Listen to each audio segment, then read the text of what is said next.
Hey guys, welcome to today's Vehicle Visionary. Today we're going to do a quick little tutorial video on the all-new Cadillac XT6, and it has to do with the rear camera.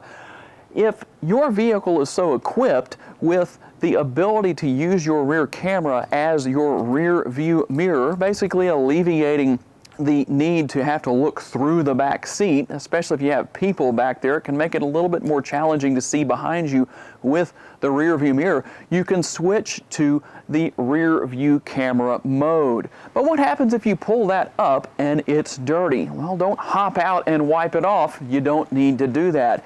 You can use the rear camera washer. It's here to keep your camera clean, and it's as simple as knowing how to operate the lever for your windshield wipers and the windshield washer fluid. All you're going to actually have to do, as long as you have the rear view camera up on the rear view mirror, is push the lever for the windshield wipers on the right-hand side of your steering wheel forward, and on the mirror itself, you'll see a stream of windshield washer fluid spray right across this camera back here, and it will clean itself right off.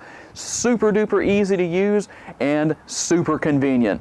If you enjoyed this video and it was helpful to you, please make sure to leave a like. That helps me out to get this in front of more people. Of course, you can share it too on your timelines. I would appreciate that. Leave me a comment and let me know that you were here, and make sure to hit that subscribe button if you haven't done so already. And I will see you next time on Vehicle Visionary.